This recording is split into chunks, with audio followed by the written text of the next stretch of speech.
जम्मू कश्मीर चुनाव के नतीजे आने में महज 24 घंटे का वक्त बाकी रह गया है। 10 साल बाद हुए विधानसभा चुनाव के नतीजों से पहले सरकार गठन को लेकर कयासों का दौर लगाए जा रहे हैं। और नतीजों से पहले आए एग्जिट पोल के सर्वे में इंजीनियर राशिद की पार्टी एआईपी के अच्छे परफॉर्मेंस का अनुमान है, लेकिन रिजल्ट के बाद क्या इंजीनियर राशिद का प्लान है, इसको लेकर इंडिया टीवी के डिफेंस एडिटर मनीष प्रसाद ने श्रीनगर में एआईपी चीफ इंजीनियर राशिद से खास बातचीत की। हमारे साथ बात करने के लिए राशिद इंजीनियर साहब हैं।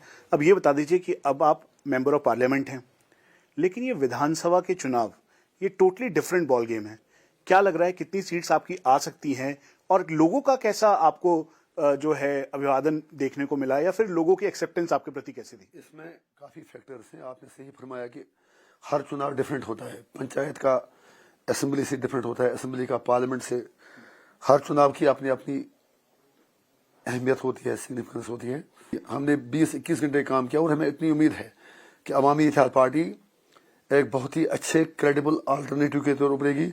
हमें सीटें कितनी मिलती हैं वो मुझे नहीं कह सकता, लेकिन वोट शेयर हमारा इतना बड़ा होगा कि सब सख्ते में आ जाएंगे। पहले हम नॉर्थ में थे, आज साउथ में, सेंट्रल कश्मीर में, हर जगह हमारा वोट शेयर आ जाएगा, बहुत बढ़िया आएगा। तो जब आप ऐसी बात कह रहे हैं तो इसका मतलब आप किंग मेकर की भूमिका में होंगे, लगता है आपको? मेरे लिए वो परेशानी है नहीं कि सरकार कौन बनाए। हमारे लिए परेशानी है कि कश्मीरियों के जो मेन पॉलिटिकल इश्यूज हैं, ह्यूमन राइट्स इश्यूज हैं, डेवलपमेंटल इश्यूज हैं, गवर्नेंस इश्यूज हैं, उनका समाधान कैसे हो। 8 तारीख तक वेट कीजिए, रिजल्ट आपके सामने आएंगे, फिर देखते हैं उस चीज पर। तो लेकिन किंग मेकर बनेंगे आप? मैं उस चीज पर बात नहीं कर रहा हूँ, 8 तारीख तक वेट कीजिए। तो उमर अब्दुल्ला तो बार बार ये कह रहे हैं कि आप बी टीम है प्रधानमंत्री नरेंद्र मोदी की, बीजेपी की, और इसी वजह से आपको छोड़ा गया है बाहर। उमर अब्दुल्ला साहब जो कह रहे हैं जरूरी नहीं मैं उनके हर सवाल का जवाब दूं। उनकी फ्रस्ट्रेशन बोल रहे हैं, उनका पागलपन बोल रहा है। जेल में 5.5 साल मैं रहूं और बी टीम में बनूं। अब मैं इस सवाल का बार बार जवाब दे चुका हूं, मुझे कुछ नहीं कहना इस बारे में। महबूबा मुफ्ती हैं, साथ में उनकी नई जनरेशन है इल्तिजा मुफ्ती, वो भी इस बात को कह रही हैं, आपके बारे में कह रही हैं। साथ में सज्जाद लोन है, अल्ताफ बुखारी हैं, ये सभी लोग घेराबंदी करके आप ही के पीछे बोल रहे हैं। सर आपको समझ में आना चाहिए कि जब इतने सारे बोल रहे हैं तो इनका मतलब इनका डर बोल रहा है, ये नहीं बोल रहा है। और महबूबा मुफ्ती क्या बोलेगी? इंजीनियर रशीद हमारी एआईपी बीजेपी के साथ है। बीजेपी को तो लाया उसने, लॉन्च किया उसने, 370 हटवाया उसने। उसे तो चाहे था शर्म होती कुछ, तो माफी 2 हाथ जोड़कर माफी। एक और पॉइंट मैं आपको बता दूंगा, यहाँ मैडम के वालिद साहब का नाम मुफ्ती मोहम्मद सईद था, चीफ मिनिस्टर रहे। बार बार कहते हैं मेरे बाप का विजन, बाप का विजन। फारूक अब्दुल्ला के बाप का नाम था Sheikh Mohammad Abdullah. Both are in grave, दोनों कब्र में है, मुझे उनका सम्मान है। लेकिन दोनों की कब्रों पर पुलिस का पहरा है।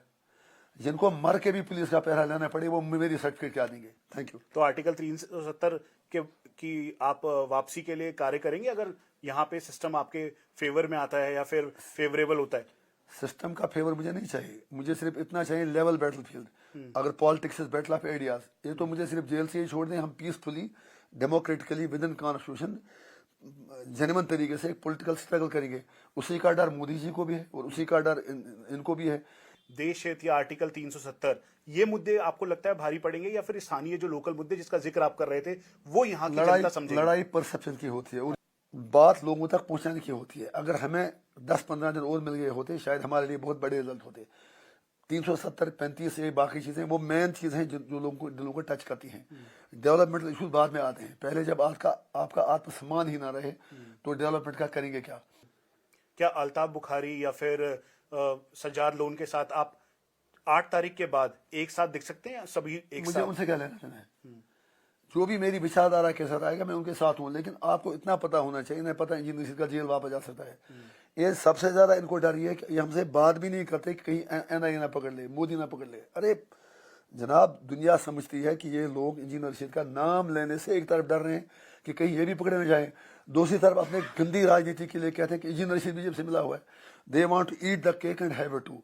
ये गंदी राजनीति इनकी आगे एक्सपोज होगी और कश्मीरी इनके लिए इन्हें ऐसा सबक सिखाएंगे कि इन्हें कश्मीर में बैठने के लिए जगह भी नहीं मिलेगी। तो आपको क्या लग रहा है, जमात के साथ आना सही है आपका?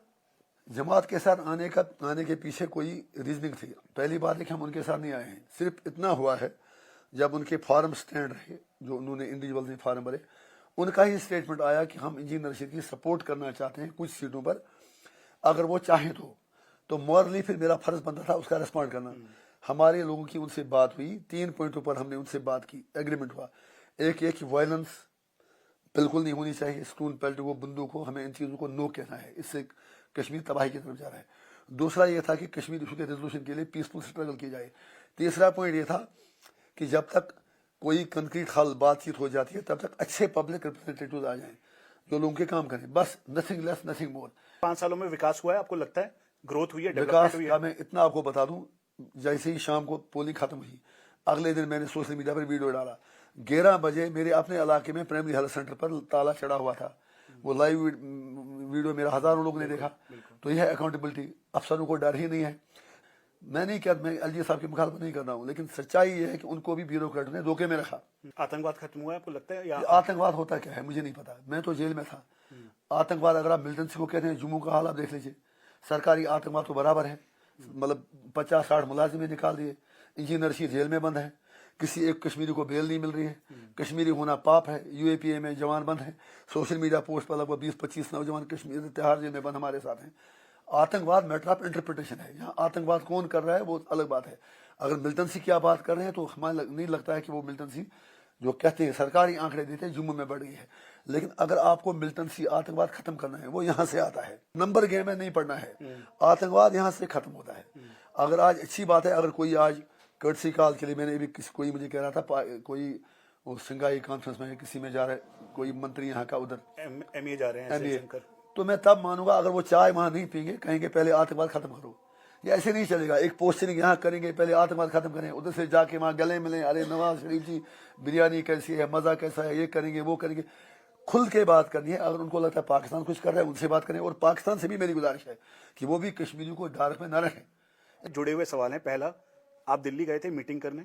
दूसरा कि क्या एससीओ मीट में एस जयशंकर जो कि मिनिस्टर ऑफ एक्सटर्नल अफेयर हैं वो पाकिस्तान जा रहे हैं। आपने थोड़ा विस्तार से आपने अपनी राय बताई। ये बता दीजिए कि इस फैसले का आप स्वागत करते हैं या फिर आपकी इस पे क्या राय? पहला ये कि आप दिल्ली गए थे, क्या बातचीत हुई? ऐसा कहा गया कि आप कल अच्छा अभी 2 दिन पहले जी पहले मुझे बताइए दिल्ली जाना जुर्म है क्या? नहीं, मुझे लगा राजनीतिक मुलाकात हो रही है आपकी। 1 मिनट में नहीं है, मुझे पता है कहाँ से खबरें निकल रही हैं। लोगों ने ट्वीट किए दिल्ली जाना पाप है क्या? वो तो कुत्तों की तरह वहीं मरते हैं उनके दरवाजे के आगे। और अगर मुझे कंप्रोमाइज करना होता फिर मैं 2 महीने पहले छूट गया होता। फिर जिस तरह उमर साहब, सजाद लोन मैडम पर पब्लिक सेफ्टी एक्ट के तहत तमाम चार्जेस ड्रॉप की गई, फिर मेरा भी यूएपीए में केस ड्रॉप करते, कौन सा मसला था? फिर तो मैं इनकी छुट्टी कर देता। लेकिन मैं अपने ज़मीर का कैदी हूँ, गुनाहगारों में हूँ शामिल, गुनाहों से नहीं वाकिफ, सजा तो मिल गई मुझको, खुदा जाने खता का है। फिर आपका दूसरा सवाल जयशंकर का, हम वेलकम करते हैं अगर कोई भी बातचीत होती है, लेकिन ये बातचीत बामकसद होनी चाहिए, धोखे के लिए नहीं होनी चाहिए। दोनों मुल्कों ने कश्मीरियों को बहुत झूठ बोला। ये हमारी गर्दनों पर तलवारें चला रहे हैं। हम हाथ जोड़ के कहते हैं हमें जीने दो, हमें जीने दो, हमें जीने दो। आखिरी सवाल, 8 तारीख के लिए जनता से आप क्या अपील करना चाहेंगे, क्या कहना जनता चाहेंगे? का क्या है? जनता के लिए मेरा यही पैगाम है कि 8 तारीख के बाद खुदा करे मेरी भविष्यवाणी गलत हो, आपका वही हाल होने वाला है जो पहले था, कुछ नहीं बदलेगा।